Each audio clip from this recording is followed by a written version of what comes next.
Supreme കോടതിയിൽ നിന്ന് ഒരു വിചിത്രമായ പരാമർശം വരികയാണ്. അതിലേക്കാണ് നമ്മൾ പോകുന്നത്.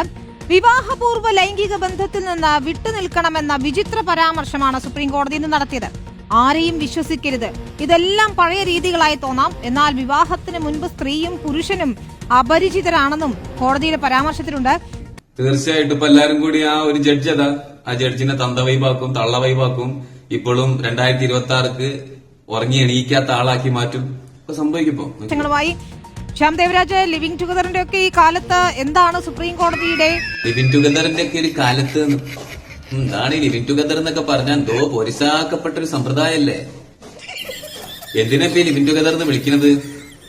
ഒരാള് ഒരു ലിമിറ്റ്സും ഇല്ലാതെ ഒരു പെണ്ണും ആണും കൂടി 8-9 വർഷമൊക്കെ ഇങ്ങനെ കാലം ജീവിക്കാം. ഭാര്യ ഭർത്താക്കന്മാരമായിരിക്കും. അതിലെന്തോ ആവാ, എങ്ങനെ നടക്കുക, ഒരു പ്രശ്നവുമില്ല. എന്നാലാ ഒരു സഭ കൂടി ഒരു സദസ്സിൽ വെച്ച് ഒന്നും വിളമ്പി കൊടുക്കേണ്ട കാര്യമില്ല കല്യാണം എന്ന് പറഞ്ഞിട്ട്. അതേപോലെ തന്നെ നാളെ പിറ്റേന്ന് ഇവർക്കിടയിൽ എന്തെങ്കിലും പ്രശ്നം വന്നു കഴിഞ്ഞാൽ കൊടുക്കൽ വാങ്ങൽ ഉണ്ടാവില്ല. അതേപോലെ ഡിവോഴ്സ് എന്ന് പറഞ്ഞിട്ട് ഇവിടെ ഫയൽ ചെയ്യലുണ്ടാവില്ല. മുണ്ടാന്നിട്ട് ഇറങ്ങിപ്പോരാ.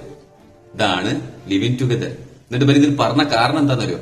പരസ്പരം മനസ്സിലാക്കാൻ ഇതാണ് നല്ലത്. കല്യാണം എന്ന് പറഞ്ഞു കഴിഞ്ഞാൽ പിന്നെ മനസ്സിലാക്കേണ്ട ഒരു രീതിയിൽ എല്ലാവരും നമ്മളെ പാർട്ട്ണർ എന്നുണ്ടെങ്കിൽ ഡിവോഴ്സ് വേണ്ടി വരും. ഇതാവുമ്പോ ആ പ്രശ്നമില്ല. ഇവിടുന്ന് ഇറങ്ങാൻ നേരെ അടുത്ത റൂമിൽ. ഇതാണ് ലിവിംഗ് ടുഗദർ. ഇതിപ്പോ നിങ്ങള് വലിയ ഇംഗ്ലീഷിൽ പേരിട്ടുന്നുള്ളൂ. ഇത് പണ്ടും ഉണ്ട്, ഇന്ന് ഇപ്പോഴും ഉണ്ട്. പോയോക്കി നിങ്ങള് മുംബൈയിലൊക്കെ റെഡ് സ്ട്രീറ്റിലൊക്കെ പോയോക്കി, അവിടെ ഉണ്ട് ഇത്. ഇപ്പോഴൊന്നല്ല, കുറെ കാലം മുന്നേ ഉണ്ട്. ഇത് നല്ല തീരുമാനമാണെന്ന് ഞാൻ പറയുള്ളൂ. നല്ലൊരു ജഡ്ജാണ്, അങ്ങനെ തന്നെ പറയണം. ഇത് ആണും പെണ്ണും കൂടി വേണ്ട എല്ലാ തോന്നിയാസും ചെയ്യുക. എന്നിട്ട് ഒരാൾക്ക് എന്തെങ്കിലും പ്രശ്നങ്ങളോ കാര്യങ്ങളോ ഉണ്ടാകുമ്പോൾ മറ്റവന്റെ പേരിൽ പോയാണ്ട് കേസ് കൊടുക്കുക.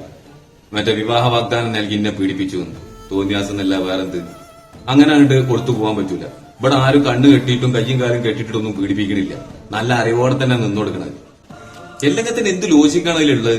കല്യാണത്തിന് മുന്നേ തന്നെ എങ്ങനെയാണ് ശരീരം കാഴ്ചവെക്കാനൊക്കെ സാധിക്കണം? അപ്പം അതും കുറെ പുത്തൻ ചിന്താഗതിക്കാരുണ്ട്. ഈ ഒരു മാക്സി കൊണ്ട് 3 ഉടുപ്പൊക്കെ തയ്ച്ച് ഇട്ടടക്കണ കുറെ അവര് പറഞ്ഞ വർത്താനാണ്. നിങ്ങൾ എന്തിനാണ് ഈ ഫിസിക്കൽ റിലേഷനൊക്കെ എത്ര സംഭവമായിട്ട് കാണുന്നത്? ഇതൊക്കെ ഒരു എക്സ്പീരിയൻസ് ചെയ്യാനുള്ള മാർഗങ്ങളല്ലേ? പിന്നെ കുറച്ചൊക്കെ ഉളുപ്പ് വേണം. ജീവിത രീതികൾ കാണുന്നുണ്ടെങ്കിലും ജീവിതത്തിനാണെന്നുണ്ടെങ്കിലും വ്യക്തിക്ക് ഏതായാലും ഇല്ല.